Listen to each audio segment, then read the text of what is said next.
2012 সাল হঠাৎ করেই সিনেমা পাড়ায় বয়ে এলো ডিজিটাল হাওয়া। সেই হাওয়ায় উড়ে হাজির হলেন স্নিগ্ধ কোমল এক নায়িকা, যার রূপে মুগ্ধ হলো সবাই। নাম তার মাহিয়া মাহি।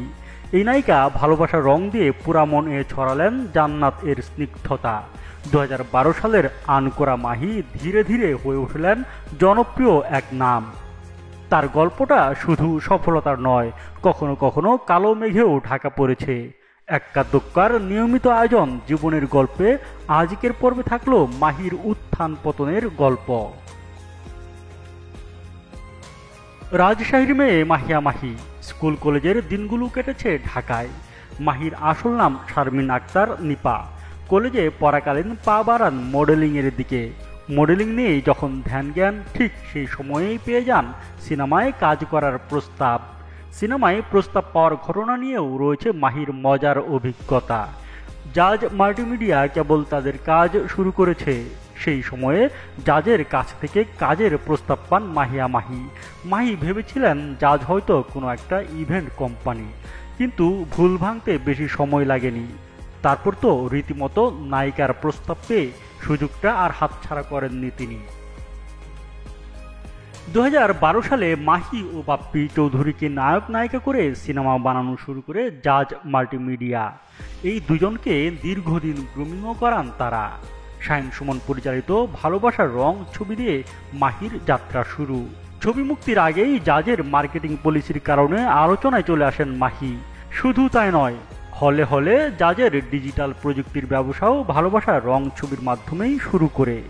এই মহাকর্মযজ্ঞের প্রথম ছবি হিসেবে বাড়তি সুবিধা পায় মাহির ভালোবাসার রং।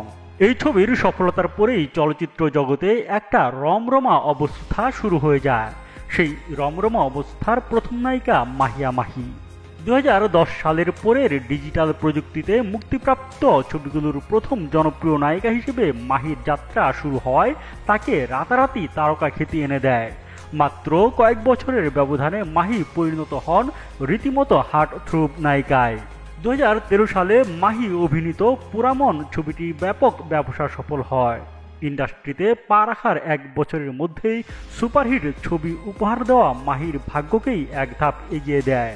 পুরামন ছবিতে মাহির স্নিগ্ধতা সাবলীল অভিনয় দর্শকদের মুগ্ধ করে। 2013 থেকে 2015 সাল পর্যন্ত মাহি মানেই সিনেমা হিট। যে কোনো নায়কের বিপরীতেই মাহির সাবলীল অভিনয় হৃদয় ছুঁয়ে যায় দর্শকের। ভালোবাসার রং, অন্যরকম ভালোবাসা, পুরামন, ভালোবাসা আজকাল, তবুও ভালোবাসি, অগ্নি, অনেক সাধের ময়না, প্রত্যেকটি ছবি কম বেশি হিট। কোনোটা হয়তো কম, কোনোটা হয়তো বেশি।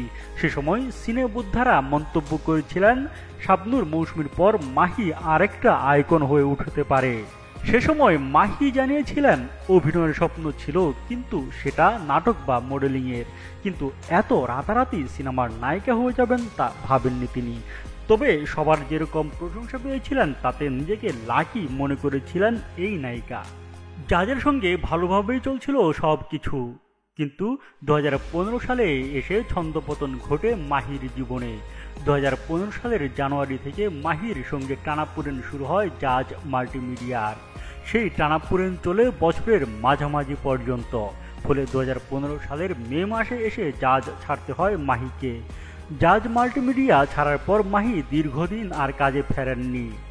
জাজ থেকে বেরোনোর এক বছর পর মাহি শুরু করেন জীবনের দ্বিতীয় ইনিংস। বিয়ে করেন ব্যবসায়ী পারভেজ মাহমুদ অপুকে। জাজের সঙ্গে বিচ্ছেদ ভুলে 2016 সাল থেকে আবারও জীবনের ছন্দ ফেরানোর চেষ্টা করেন মাহি। তবে সেই ছন্দেও কখনো কখনো ঢুকে যায় কালো মেঘ। সমস্ত বাধা বিঘ্ন পেরিয়ে 2016 সাল থেকে আবারও ছন্দে ফেরার চেষ্টা করেন তিনি। সেই বছর মুক্তি পায় কৃষ্ণপক্ষ।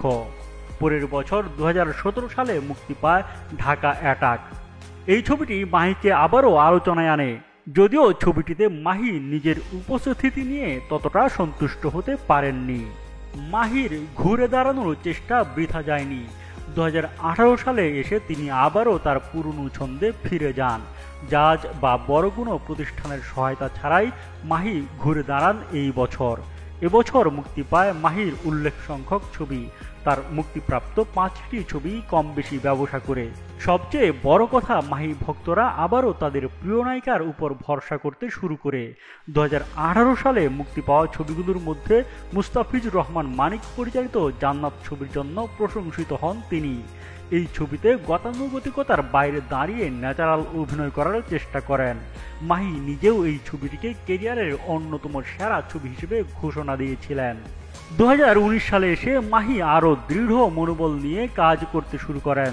তিনি ঘোষণা দেন যেন তেন ছবিতে আর অভিনয় করবেন না। এ কারণে সে বছরের প্রথম কয়েক মাস অভিনয় থেকেও দূরে ছিলেন। 2019 সালে সিনেমার বাইরে ওয়েবের বিশাল দুনিয়াতেও পা রেখেছেন মাহি। মিউজিক্যাল ফিল্মে কাজ করেছেন তিনি। সেই সময় মাহি জানান নিজের ভুলগুলো থেকে শিক্ষা নিয়ে এগিয়ে যাচ্ছেন তিনি, আর কোনো ভুল না করারও প্রতিজ্ঞা করেন এই নায়িকা। 2020 সালে করোনার প্রকোপের কারণে চলচ্চিত্র অঙ্গন স্থবির হয়ে পড়লে মাহিও তার হাতে থাকা কাজগুলো শেষ করতে পারেননি। তবে এই বছর তার ওয়েব ফিল্ম অক্সিজেন মুক্তি পায়, এটি প্রযোজনাও করেন তিনি। শাকিব খানের সঙ্গে তার নবাব LLB ছবিও মুক্তি পায় সেই 2020 সালেই। এদিকে 2021 সালে এসে আবারও মাহির জীবনে বাঁক বদল ঘটে। 4 বছরের বেশি সময় সংসার করার পর 2021 সালের জুনে বিচ্ছেদ ঘটে পারভেজ মাহমুদ অপুর সঙ্গে।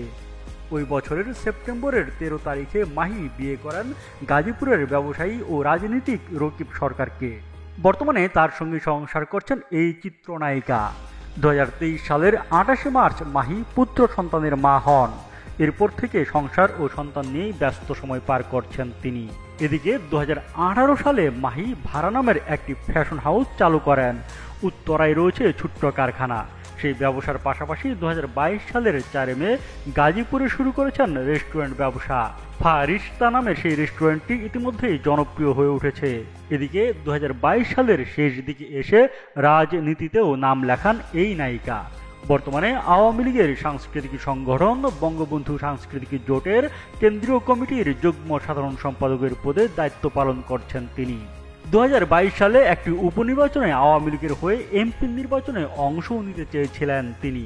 চাঁপাইনবাবগঞ্জ 2 আসনের গোমস্তাপুর নাচল ভোলাহাট উপনির্বাচনে আওয়ামী লীগ থেকে মনোনয়ন প্রত্যাশী ছিলেন মাহিয়া মাহি। শুধু তাই নয়, আওয়ামী লীগের মনোনয়নপত্রও কিনেছিলেন এই চিত্রনায়িকা, কিন্তু তাকে সে সময় মনোনয়ন দেওয়া হয়নি। এদিকে 2024 সালের দ্বাদশ জাতীয় সংসদ নির্বাচনে প্রথমে চাঁপাইনবাবগঞ্জ 2 আসনে আওয়ামী লীগের মনোনয়ন চান মাহি, কিন্তু দেওয়া হয়নি। পরে রাজশাহী 1 গোদাগাড়ী তানোর আসনেও আওয়ামী লীগের প্রার্থী হতে চেয়েছিলেন, কিন্তু সেখানেও মাহিকে মনোনয়ন দেওয়া হয়নি। অবশেষে স্বতন্ত্র প্রার্থী হিসেবে রাজশাহী 1 আসনে নির্বাচনে অংশ নেন মাহিয়া মাহি। অল্প সময়ের মধ্যেই তিনি এলাকায় গণজোয়ারও তৈরি করতে সক্ষম হয়েছেন। মাহির দাবি, তিনি এখন থেকে নিয়মিত রাজনীতিও করবেন। ঢালিউডের এই নায়িকার জন্য একটা দোক্কার পক্ষ থেকে রইল অফুরন্ত শুভেচ্ছা ও শুভকামনা।